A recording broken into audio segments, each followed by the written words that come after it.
Hello साथियों, मैं जुगल आर्य आप सभी के सम्मुख एक और नया वीडियो लेकर आया हूं। आज का विषय है मैथ्स।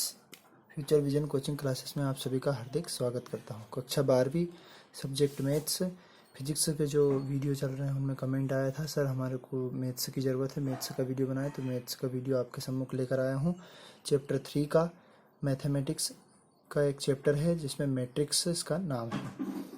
हम आव्यूह बोलते हैं इसको हिंदी में, और इसमें से अंक के आने वाले हैं 1 + 2 + 5 + 8 के। 2 अंक का एक छोटा प्रश्न, एक 5 अंक का और एक ऑब्जेक्टिव आने वाला है। आव्यूह है ये। सबसे पहले इसका बेसिक नॉलेज होना चाहिए। तो चाहे तो अपन अध्याय 3 नवबोध की मैथ्स से इसका इंट्रो या प्रस्तावना भी पढ़ सकते हैं, लेकिन मैं हल्का फुल्का आपको फिर भी एक बेसिक चीज़ में बता देता हूँ 1 मिनट में। तो प्रस्तावना में जैसे मान लो कुछ महत्वपूर्ण विषय, यानी कि मैट्रिक्स की सबसे पहले ब्रिटिश एक वैज्ञानिक है आर्थर केले, उसने सर्वप्रथम मैट्रिक्स या आव्यूह के बारे में बताया। फिर उसके बाद इसको आगे बढ़ाने का काम किया हाइजेनबर्ग ने। फिर आगे कई विषयों में ये इसका प्रयोग किया गया, जैसे भौतिक शास्त्र में किया गया, रसायन शास्त्र, मनोविज्ञान, क्षेत्र रेखा, कार्य योजना, प्रायिकता, ग्राफ सिद्धांत आदि अनेक प्रकार से इसका प्रयोग किया गया। अब आव्यूह में क्या होता है? सबसे पहले तो आव्यूह में पंक्ति होती है, स्तंभ होता है और रचना होती है। आव्यूह की रचना कैसे की जाती है, आव्यूह को किस प्रकार से लिखा जाता है? सबसे पहले हम इसके आव्यूह की पंक्ति के बारे में पढ़ते हैं। तो आव्यूह की पंक्ति कैसी होती है? सबसे पहले जैसे मान लो पंक्ति का बोला गया, तो पंक्ति में पंक्ति को इंग्लिश में रो भी बोलते हैं। इसकी बहुत आवश्यकता होगी, बेसिक वीडियो है, इसको समझें आप।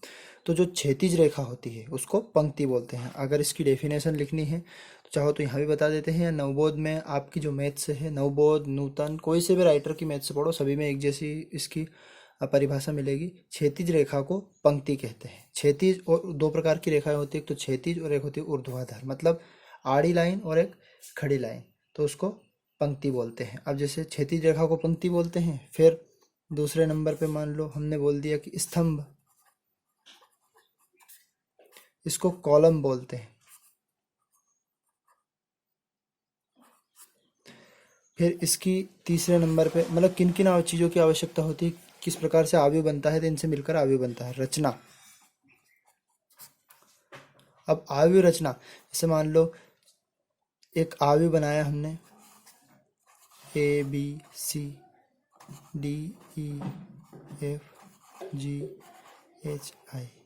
इस प्रकार से। अब इसमें पंक्ति कालम कैसे पता चलता है? तो पंक्ति कालम का पता ऐसे चलता है, क्षैतिज रेखा का बोला हमने पंक्ति बोलते हैं। ये क्षैतिज रेखा होती है और ये ऊर्ध्वाधर रेखा होती है, और इन अवयव से मिलकर बना होता है, इसकी आव्यूह की रचना होती है। और ये कोष्टक से इसको बंद कर देते हैं, छोटे बड़े मझले इस प्रकार के कोष्टक से। तो ये बड़े कोष्टक से हम बंद कर दिए। अब आव्यूह को की पंक्तियां या संकेत में, जब मान लो ये आव्यूह लिखा है, इस आव्यूह को दर्शाते हैं तो इस प्रकार से कैपिटल लेटर के किसी भी अक्षर से, जैसे capital A, capital B, capital C, किसी भी प्रकार से इसको दर्शाया जा सकता है। तो ये तो आव्यूह की पंक्ति, स्तंभ और रचना के बारे में पढ़ा। अब आव्यूह को संकेत में दर्शाते हैं, कैपिटल लेटर से दर्शाते हैं। और आव्यूह के प्रकार, तो आव्यूह कई प्रकार के होते हैं, जैसे मैंने आपको बताया बुक में से भी पढ़ सकते हैं, लेकिन देखो ध्यान से पहले आव्यूह के प्रकार। तो आव्यूह का पहला प्रकार,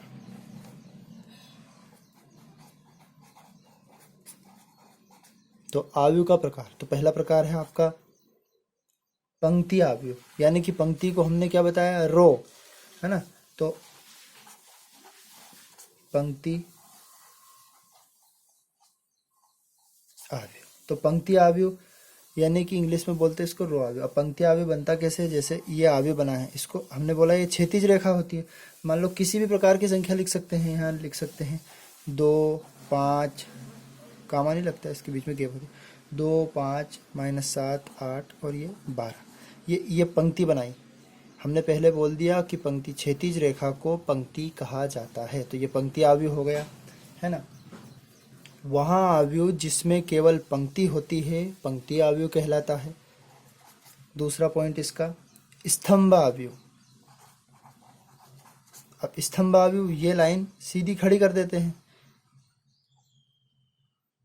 2, 5, 7, जैसे ये कोई सी भी अंक हो सकती है, तो ये स्तंभ आव्यूह बन गया। फिर इसके बाद शून्य आव्यूह, तो सारे के सारे इसमें अवयव 0 होते हैं, वो शून्य आव्यूह कहलाता है। जैसे तीसरा मान लो हमने दे दिया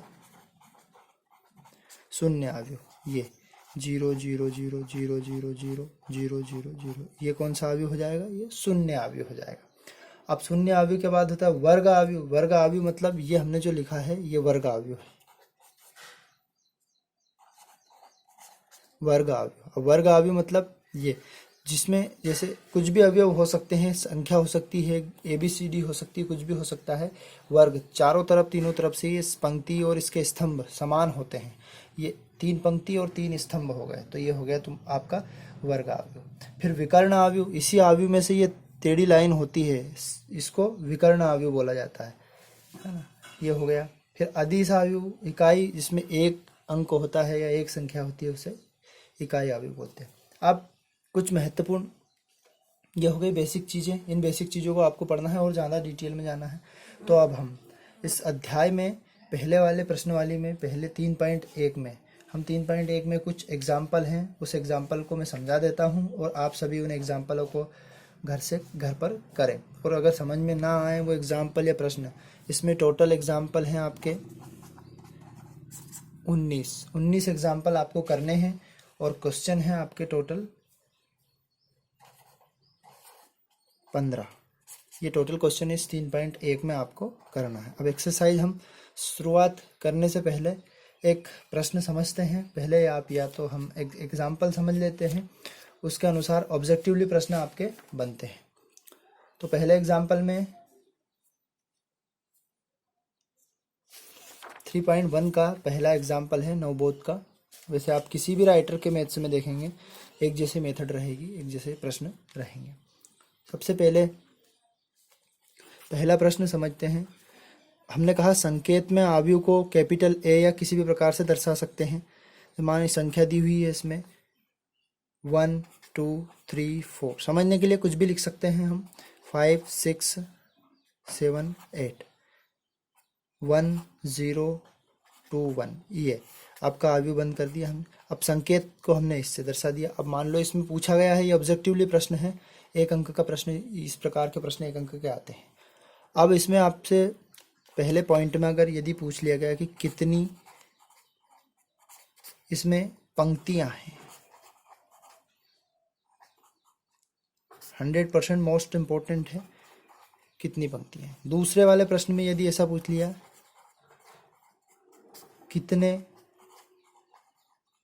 स्तंभ है, फिर इसकी कोटि क्या है,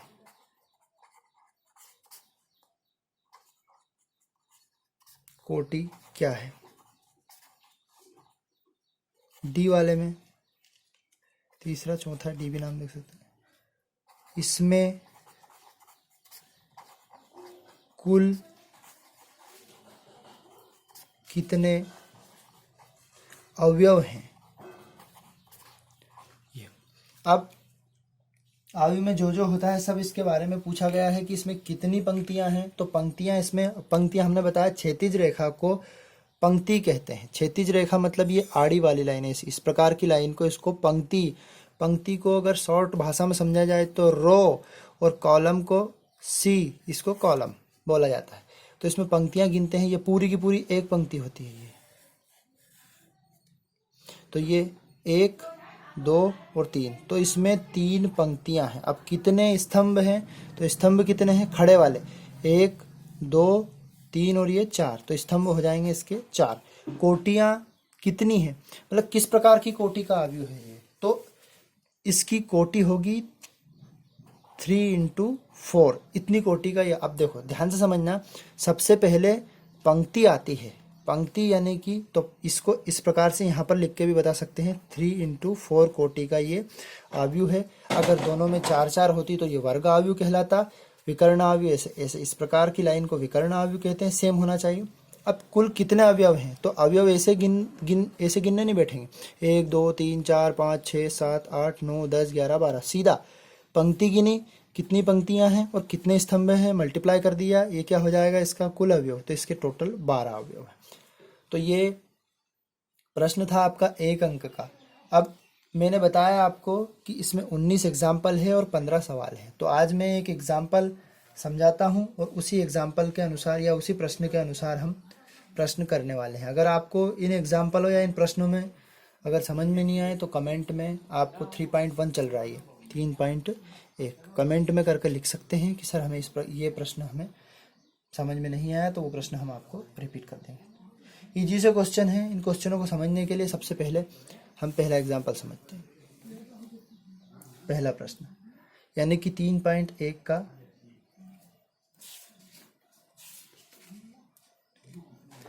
एग्जाम्पल नंबर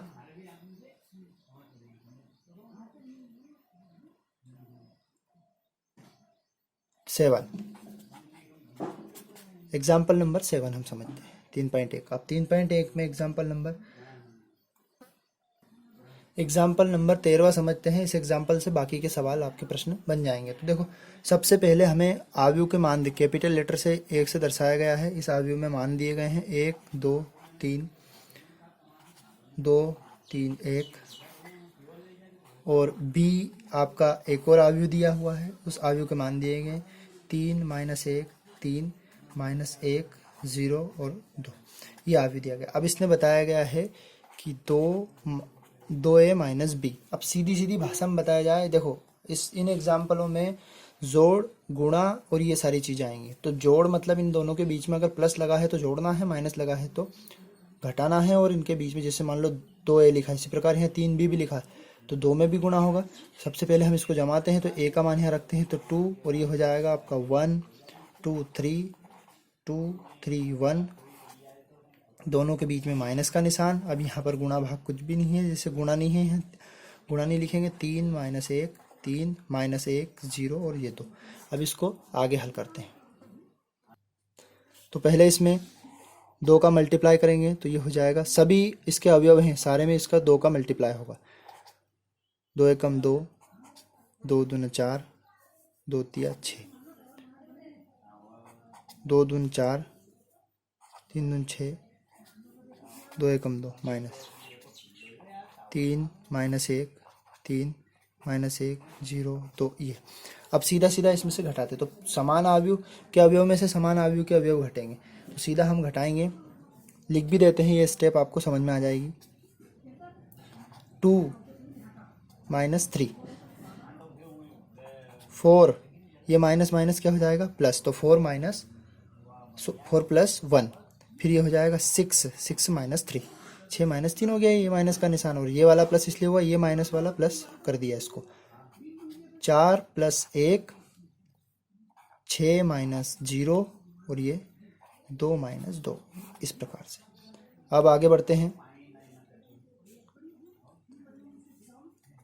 हाँ, तो बड़ी संख्या माइनस की है तो माइनस का 1 बचेगा। 4 और 1 कितना हो गया 5 हो गया। 6 में से 3 गया, कितना हो गया 3, 4 और 1 5, और ये 6 और ये 0, ये आपका आंसर। इस प्रकार से 19 एग्जाम्पल हैं और 15 प्रश्न हैं 3.1 के।